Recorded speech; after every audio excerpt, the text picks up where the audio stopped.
Terence Crawford right now in the sport of boxing is the pound for pound best fighter in the sport of boxing right now.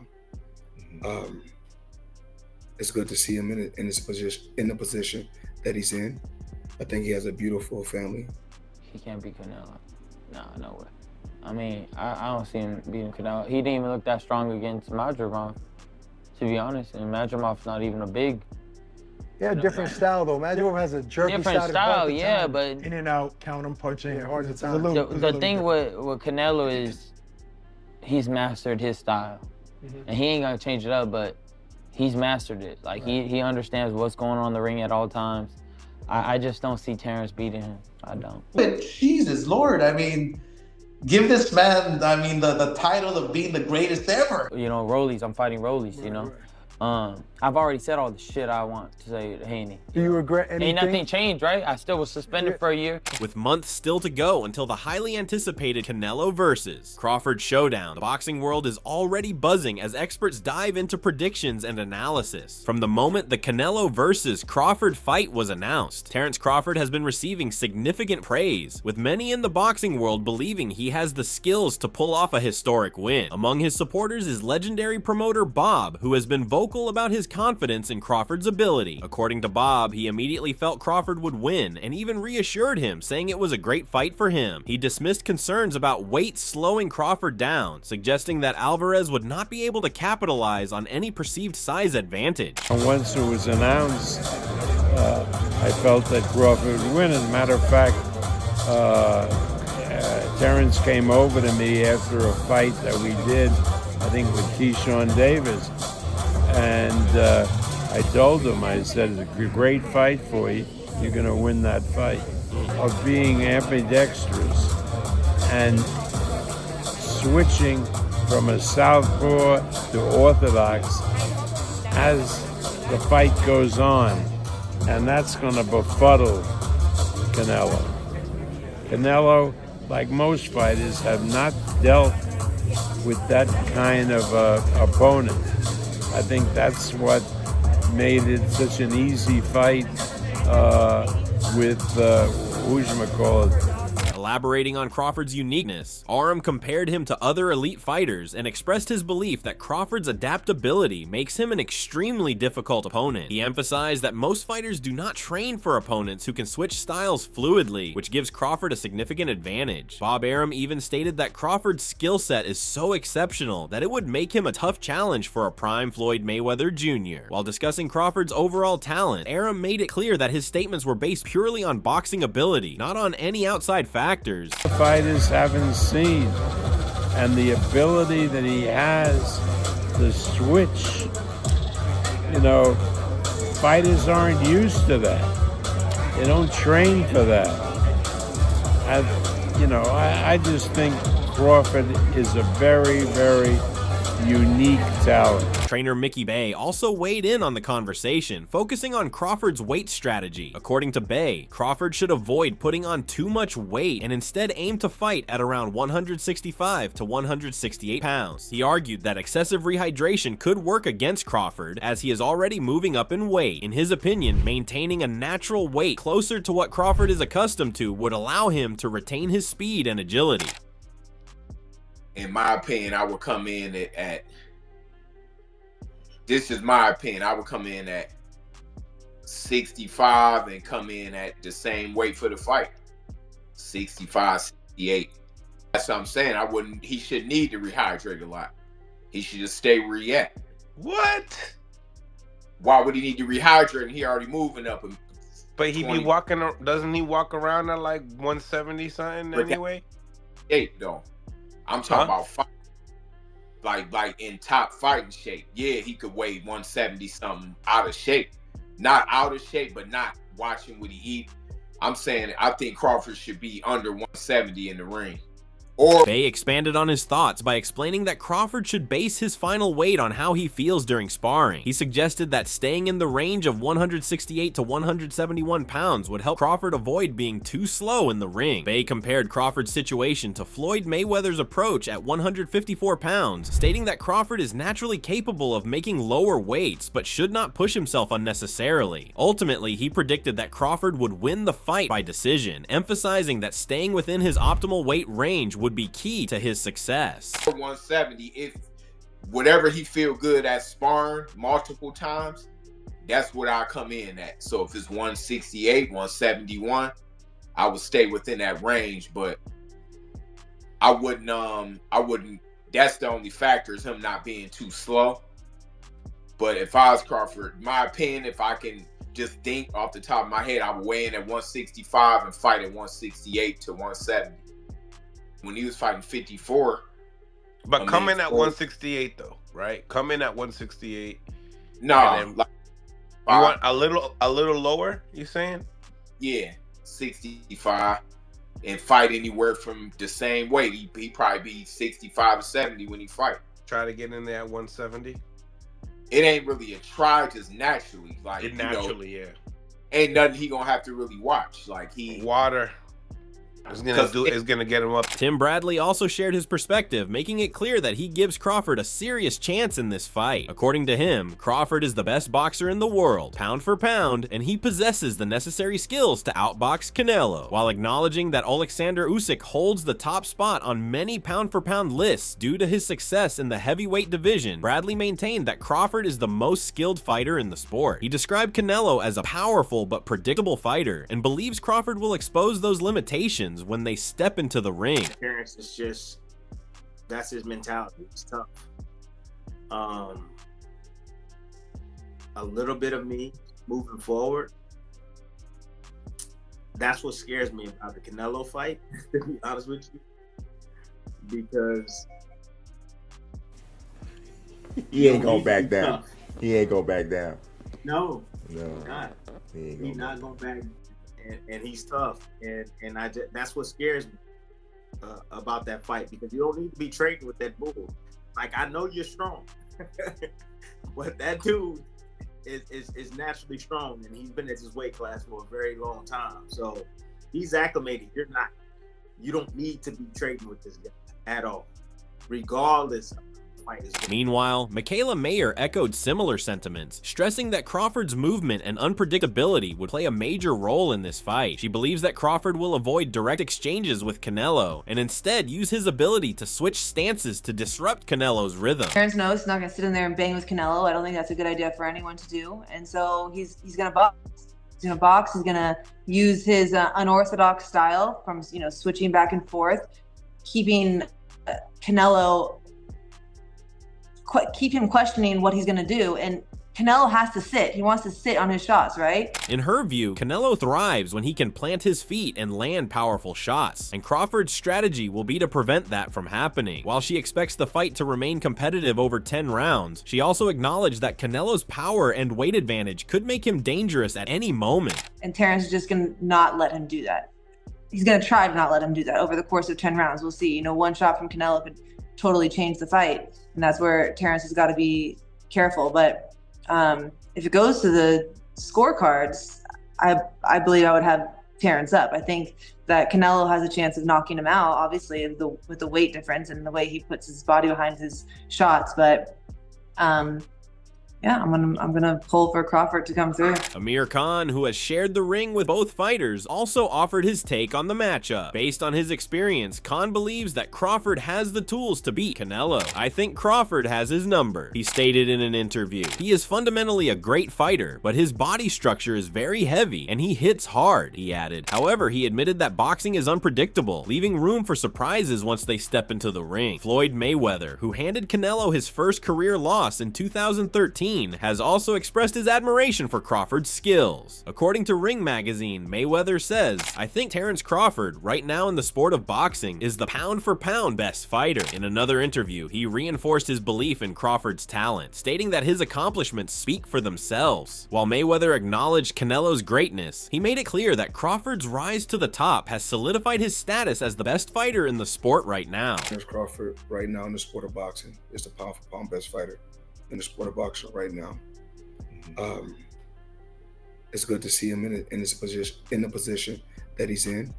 I think he has a beautiful family. Paulie Malignaggi also added his perspective by comparing Crawford's mentality to that of Mayweather. He described Crawford as an aggressive and determined fighter who thrives on challenges. While he recognized that Crawford would be at a size disadvantage, he remained confident in his ability to rise to the occasion. Malignaggi also pointed out that a win for Canelo could allow him to avoid facing David Benavidez, a long-avoided mandatory challenger in the super middleweight division. He is a guy who's reminds me of Floyd, that he stays hungry, motivated, and wants to still be the best, has that mean streak in the ring.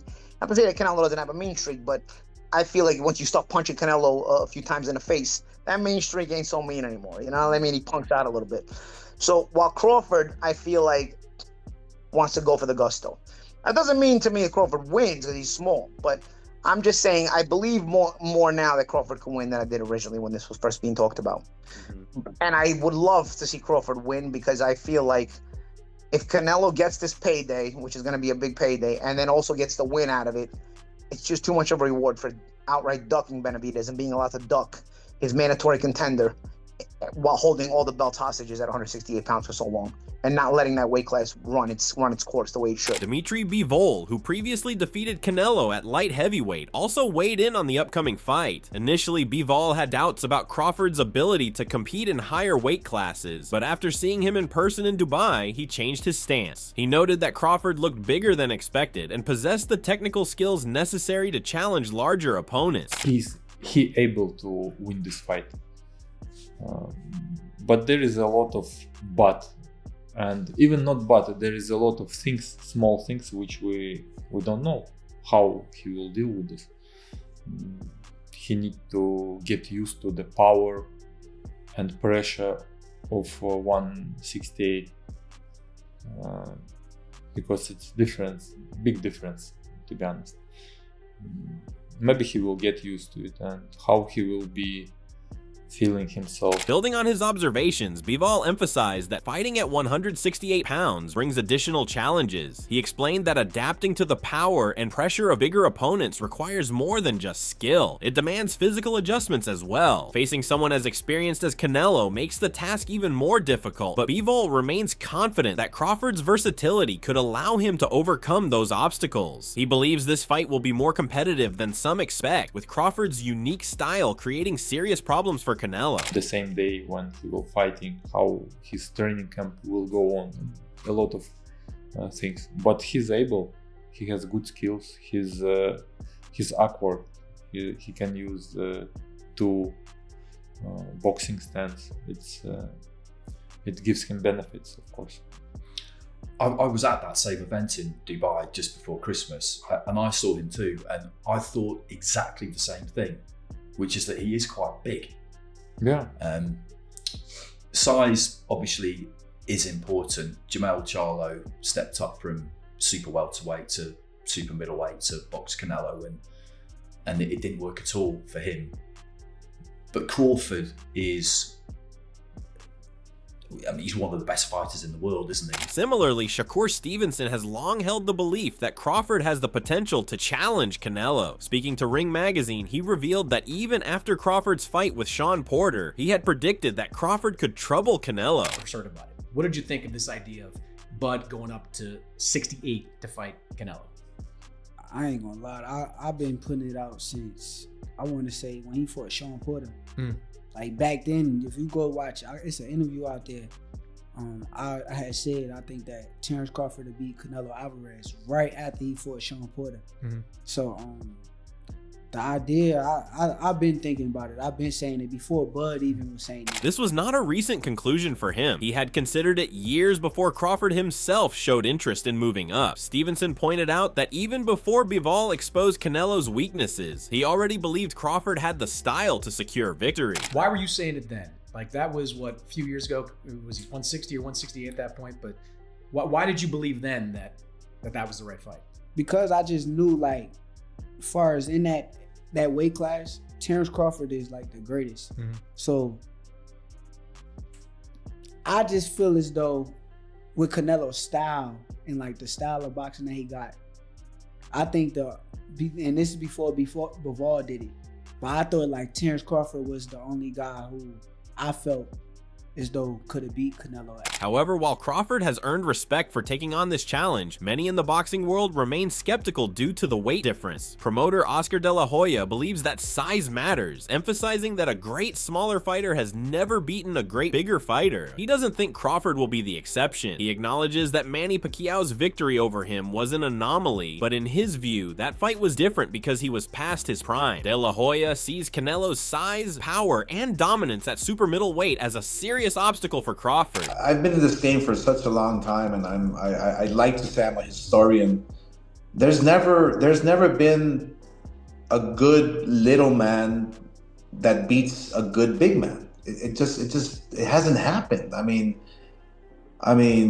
the exception is maybe Pacquiao beating me, but that situation and scenario was like totally different. I was at the end of my career, and I was a shot fighter, and Pacquiao was coming up and he beat me.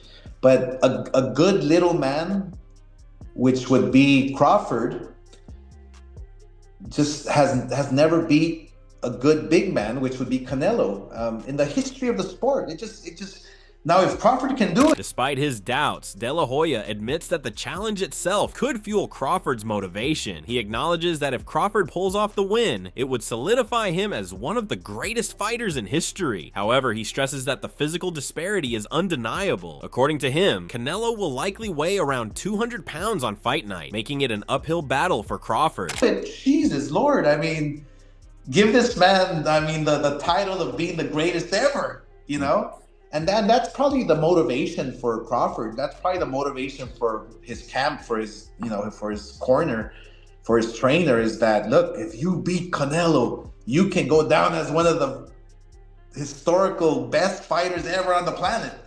That's enough motivation for any fighter. So, but I just don't see it as a fighter. I just don't see it. I mean, Canelo is a big puncher. He walks on quicksand, and that's one thing that Crawford can use against him. But the pressure of the heavier guy, Canelo will be 200 pounds up in that ring, So it's a tough fight. But look, I give all the credit to Crawford. If he pulls that one off, Jesus, he'll be the messiah of boxing, of fighters. Strength coach Rob Acosta shares similar concerns, particularly about Crawford's ability to handle the physical demands of moving up to 168 pounds. He points out that Crawford is skipping the middleweight division entirely, making the transition even more difficult. Even if Crawford naturally walks around at 180 pounds, Acosta believes that performing at an elite level in a heavier division is a completely different challenge. Come from 140, 147, 154, is going to skip 60 and go straight to 68. So let's just say Crawford walks around 180.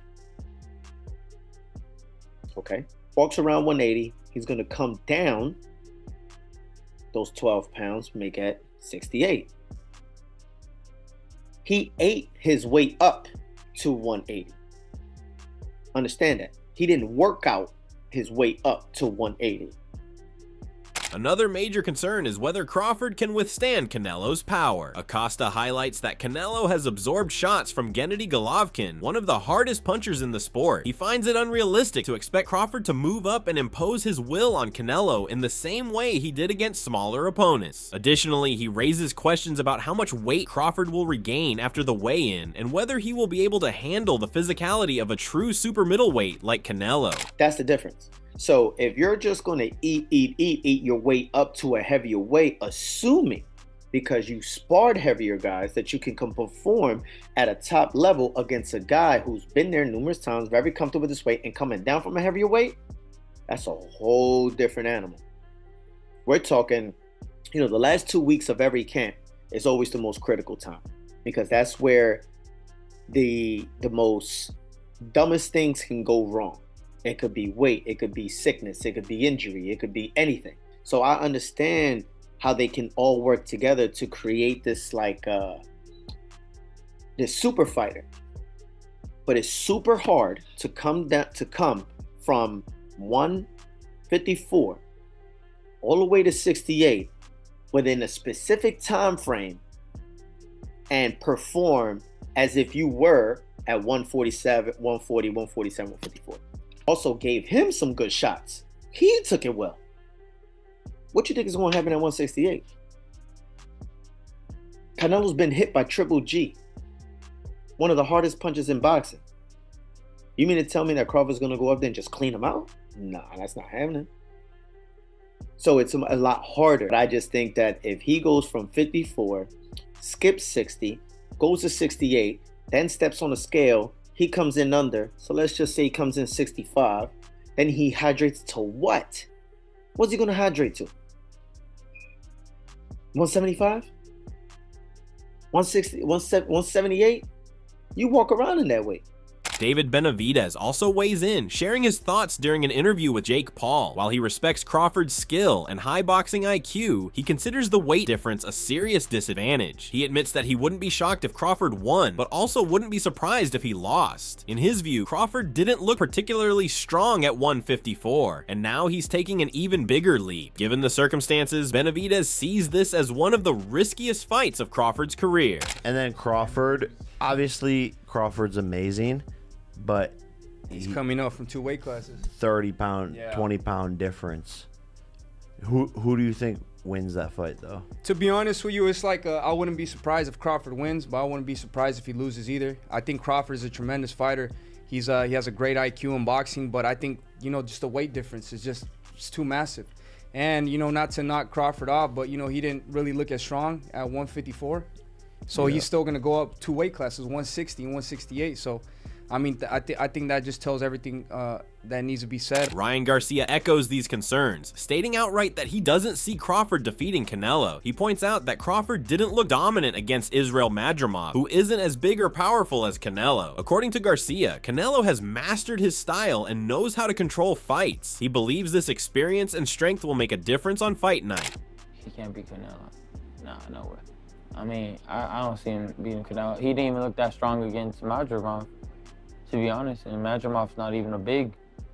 Yeah, different style though. Madrimov has a jerky style, yeah, but in and out, counter punching, hard to time. The thing with Canelo is he's mastered his style, and he ain't gonna change it up, but he's mastered it. Like he understands what's going on in the ring at all times. I just don't see Terence beating him. I don't. Boxing legend Juan Manuel Marquez also expresses his doubts, saying that he doesn't like this matchup for Crawford. While he acknowledges Crawford's exceptional skills, he emphasizes that weight classes exist for a reason. In his view, Crawford was highly effective at super lightweight, welterweight, and super welterweight, but jumping 2 more divisions is a completely different challenge. He believes that Crawford may struggle against a naturally stronger opponent like Canelo. Canelo Alvarez linked it with Terence Crawford. They're probably going to get together in September. How do you see that fight going? I don't like the fight because Terence Crawford is a good fighter, but in the sport of boxing, has divisions. You know what I mean? Right, weight classes. Yeah, weight classes for a reason. Weight classes and Terence Crawford is a good fighter in super lightweight, welterweight, super welterweight, but I think more. I remember when Terence Crawford fought with Madrimov. Yes. He looks slow. He looks with no power, and 3 more divisions. 2 more divisions. I think it's a top fight for Terence Crawford, but Terence Crawford is a great fighter. He has a great defense. He has a good combination of punches, but I think the weight class is no good for him. Promoter Eddie Hearn acknowledges the high skill level of both fighters, but maintains that weight plays a crucial role in this matchup. He believes that Crawford hasn't looked naturally comfortable at higher weights, which could be a disadvantage against a stronger opponent like Canelo. However, he also points out that Crawford's intelligence and adaptability could make this fight more competitive than some expect. Yeah, I mean, look, it's a fantastic fight. You know, two generational greats, two pound-for-pound greats. I do think the weight will be too much for Terence. I think even in the Madrimov fight, you saw that physically, I think he's, you know, even at 154, he's not a big 154. He's definitely not a big 160, and he's definitely not even a small 168. So, but he has got unbelievable skill. And he's got a huge boxing IQ, but so has Canelo Alvarez. So I do. Raleigh Romero is even more critical, using Crawford's fight against Madrimov as evidence of his potential vulnerability. He highlights how frequently Crawford was hit in that fight and warns that if Canelo lands similar shots, the impact will be far greater due to his size and power. In his opinion, Crawford is simply not big enough to withstand the type of punches that Canelo delivers. But I thought he got hit a lot. And imagine if Canelo hit him with any of those shots. With I don't know, all the extra weight Canelo has. I mean, you can't even compare. Remember last time a 154 pounder moved up to try to fight Canelo? Jamel. And he did, and he literally just did. And you're gonna tell me Jamel's smaller than Crawford? I think Crawford's got more skill than Jamel, though, right? Or no? I'm gonna tell you like this, man. I would not make that fight. I would not make that fight. Continuing his critique, Romero compares Crawford's situation to Jermell Charlo's unsuccessful attempt to move up in weight against Canelo. He argues that Crawford is even smaller than Charlo, making this challenge even greater. According to him, financial motivation may be driving Crawford's decision, as he is willing to take this risk despite the overwhelming odds. He questions whether Crawford can replicate Floyd Mayweather's success against Canelo, especially given the significant weight gap. But this is the thing. But like I said, are you telling me Crawford's gonna be able to take off the shit that fucking Floyd did off Canelo? No, I don't think he's gonna do. I think it's a different fight. I don't think it's a completely different fight. But Canelo is can't even compare. But Canelo's older. Canelo's not Don't as matter. mobile. Bro, if you're fighting a fucking 147 pounder and you're a 168 pounds. But Bud's not a 147 pounder. He's not like I think he's okay. 154 pounder. Okay, let's go with the 154. That's still 14 fucking pounds. Okay, but you've never sparred someone that weighed 15 more pounds than you? It's not sparring. It's a fight with 10-ounce gloves. Also, Bud was fighting with 8-ounce gloves his whole career. Despite all these concerns, Crawford remains unfazed by the criticism. In a recent interview, he dismissed worries about size and power, stating that he has been underestimated throughout his career yet has always delivered. He sees this fight as a challenge for both himself and Canelo, not just for him alone. To Crawford, the narratives questioning his ability are nothing new, and he is prepared to prove himself once again. I've been doubted my whole career. If you ask anybody that's been following me, they'll all tell you, oh, we didn't, by the media and by all the negative things that people said about Terence Crawford along the way, they would have never thought I'd be in this place that I am now. But I did. So it's funny to say, because I've been hearing this my whole career, that I'm too small for this guy. This guy's too strong, or this guy punches too hard. I don't got no chin, or I'm this, I'm that, So I just suck it all in and just laugh, because those fighters and those people that have this negative thought of Terence Crawford never been in the ring before. So it don't even bother me. Me and Canelo is gonna be a tough fight for both of us,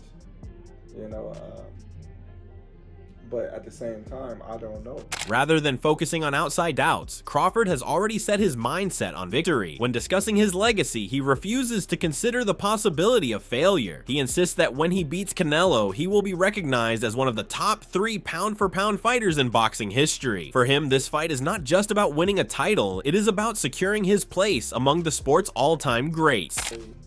Gravitate to, and that's who they want to win. And when they don't win, they got to look for an excuse why they didn't win. You know, I wanted to fight Spence, Keith Thurman, Danny Garcia, all those top welterweights when I moved in the division. And Porter, Ugas, there was a lot of them. Well, I wouldn't say Porter because that wasn't somebody that I was searching for at the time.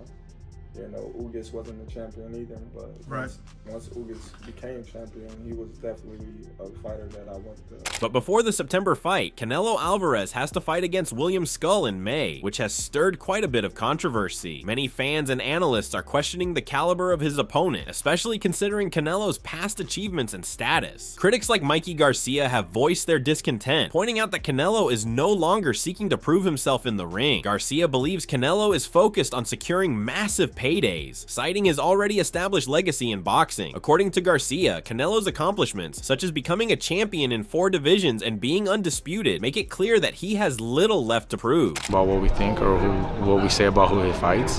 His goals are not in boxing achievements anymore. He's already done it. He's been champion in 4 divisions. He's been undisputed. He's been at the top of the game. For him now, he's just there to collect all the money that he can. You know, he could have walked away a year or 2 ago. Mikey continues to criticize Canelo, arguing that his motivation isn't about boxing glory anymore, but about money. According to Garcia, Canelo is no longer taking high-risk, high-reward fights, and instead, he's choosing safer matchups for a larger financial return. Garcia emphasizes that Canelo knows how much money is on the table, which is why he sticks around to cash in, even if it means avoiding more dangerous bouts. Stick around and collect the money and, you know, take the fights that he needs to take to make that kind of money. Low risk, high reward fights that he's doing. And I can't blame him either. He's a businessman now more than he is a fighter. He wants to become a big, you know, brand, a big name, a big, you know, like an enterprise, like something like that. And he knows that there's the opportunity to make so much money right now in boxing. Why would he walk away? Moving on, Terence Crawford also voiced his concerns about Canelo's recent performances. Crawford believes that Canelo has held back in his last few fights and hasn't shown the same intensity. He specifically mentions the bouts against fighters like Munguia, Berlanga, and Charlo, noting that Canelo appeared less motivated. Crawford, however, expects a different version of Canelo if they were to face each other, especially with a massive crowd in a big stadium. Excited to get up for those fights that he's been getting up on. I think he held Munguia up. I think he could have did more damage, but the respect that he had for Munguia, he just, you know, really too much didn't want to hurt the kid. I think with Berlanga, you know, it was what it was. You know, he showed a dominant performance against Berlanga, and he just felt like he didn't have to do too much of nothing, you know. And so with Charlo was moving a lot, you know. He won every round, so he really didn't feel the need to go in there and try to just maul him down. But I think, you know, with me, he's gonna be the best Canelo there. Canelo has a packed 2025 ahead, with plans to reclaim his undisputed 168 pounds title by facing IBF champion William Skull. If successful, he's set to face pound-for-pound star Terence Crawford in September. There are also talks of a potential showdown with Dimitri Bivol. However, the most controversial part is the scrapped fight with YouTuber-turned-boxer Jake Paul, which had previously sparked public interest. Jake Paul himself has been vocal about the situation, claiming that Canelo's choice to fight Skull over him was influenced by a massive paycheck and a desire to please the Saudi Arabian backers. According to Paul, his fight with Canelo was almost finalized, but Alalshik intervened, effectively blocking the deal. Paul asserts that Canelo chose the Skull fight for the financial incentives and to appease his backers, turning his back on the Mexican fans who had hoped for a more meaningful matchup. Paul believes Canelo's decisions are motivated by money, not competition. He's like throwing away the Mexican fans to go fight in Saudi for the paycheck. Yeah. And that's basically what happened. I can explain like the situation with me. Basically, everything was ready to go, 1 yard line, signed LOI and confidentiality agreement, but basically Turkey hates me, absolutely hates me. We heard through the back channels for multiple weeks because we've been negotiating since the Monday after the Tyson fight. So we were negotiating for 2 months straight. That's a lot of time. And the whole entire time, Turkey was doing everything in his power. Paul didn't stop at criticizing Canelo's choice of Skull as an opponent. He further accused Alalshik of pressuring Canelo's team to abandon the fight with him, claiming that the Saudi Arabian deal was at risk if Canelo didn't comply. According to Paul, this pressure led to Canelo's acceptance of the Skull fight, which many see as a much less exciting and challenging bout. To strip the fight, try to not make it happen, calling Canelo, calling Eddie Reynoso, basically saying, why are you doing this? Why are you doing this? To the point where he had to threaten Canelo to pull his 3-fight deal. You're not fighting Crawford. I'm not paying you any of this money. And he's basically paying him over $100 million for this random ass fight in May. And Canelo at some point is like, okay, you bought me. Like, I'm not gonna fight this kid. While Jake Paul has been outspoken about Canelo's choices, former world champion George Groves believes Paul is overrated. Canelo would just be like, I'm going to pulverize him, I'm going to smash him, Groves stated during an interview. He acknowledged that Paul has gained fame and a big paycheck for his fights, but argued that Canelo would easily dismantle him in the ring. Groves believes that Canelo's skill and experience would be too much for Paul to handle, even if the fight generates massive attention. On the other hand, Canelo is also facing criticism for avoiding a fight with David Benavidez. Jake Paul himself admitted that he felt bad about nearly getting the Canelo fight, while Benavidez, a more deserving opponent, was overlooked. Paul acknowledged that Benavidez had earned the opportunity to fight Canelo and that the fan demand for the matchup was huge. I actually felt bad that Canelo was gonna fight me and not you. Yeah, I thought that. I was like, and damn, I was like, this is line. fucked up. Like, I'm sorry, David. David Benavidez, in response to Canelo's avoidance, didn't hold back. He accused Canelo of ducking him, despite the fact that there was significant fan interest in their potential fight. Benavidez pointed out that, as the top challenger in his weight class, he had done everything to earn a shot at Canelo. He argued that Canelo's refusal to face him only diminished his credibility as the best fighter in the division, particularly with the large pay-per-view potential that a Benavidez fight could generate. Like, honestly, what I thought about that, bro, like I'm saying, Canelo, that's why I feel like Mexicans, bro, if you're a true Mexican, if you see somebody talking shit to you and they're at the same level, you go and get that. And especially with how lucrative this fight is, you know, it makes sense on every on every level.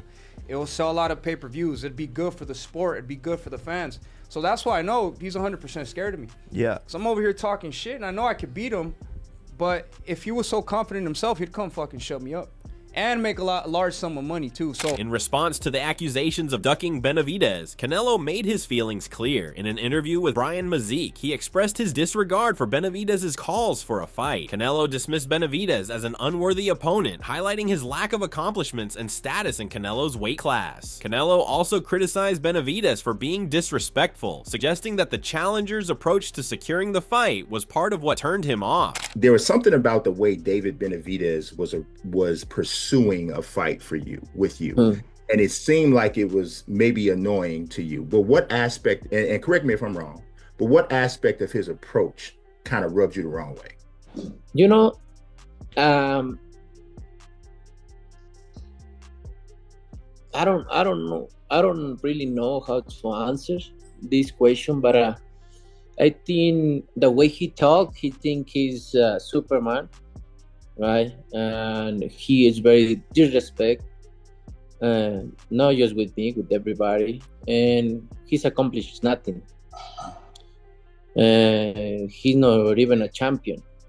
And he's not even in my weight class already. And, you know, it's a lot of things there doesn't make sense. And plus, at this point in my career, I can do whatever I want. Despite his criticism of Benavidez, Canelo had kinder words for his upcoming opponent, William Skull. He acknowledged Skull's skills and pedigree, recognizing him as a world champion. Canelo expressed his desire to become undisputed champion again and noted Skull's height, jab, and overall boxing qualities. You know, he's a world champion, and I want to be undisputed champion again. 2 times undisputed champion. And you know, he have the Cuban school. You know, it's very complicated. He's tall. He knows how to use the ring, the jab, have a very good jab, and he had qualities. But you know, at this point of my career, I face everybody, every style, and I need to adapt myself to anything. Looking ahead, Canelo views his potential fight with Crawford as one of the most important of his career. Despite facing high-profile opponents like Floyd Mayweather and Gennady Golovkin, Canelo believes that a fight with Crawford could surpass the hype of his previous bouts. He specifically referenced his 2013 fight with Mayweather, which generated 2.2 million pay-per-view buys, and believes that a showdown with Crawford could break records and define his legacy in the sport. I spoke to Oscar De La Hoya the other day. He said he believes if you don't face David Benavidez, your legacy will be tainted forever. Just your reaction to that? No, I don't think so. My legacy is my legacy.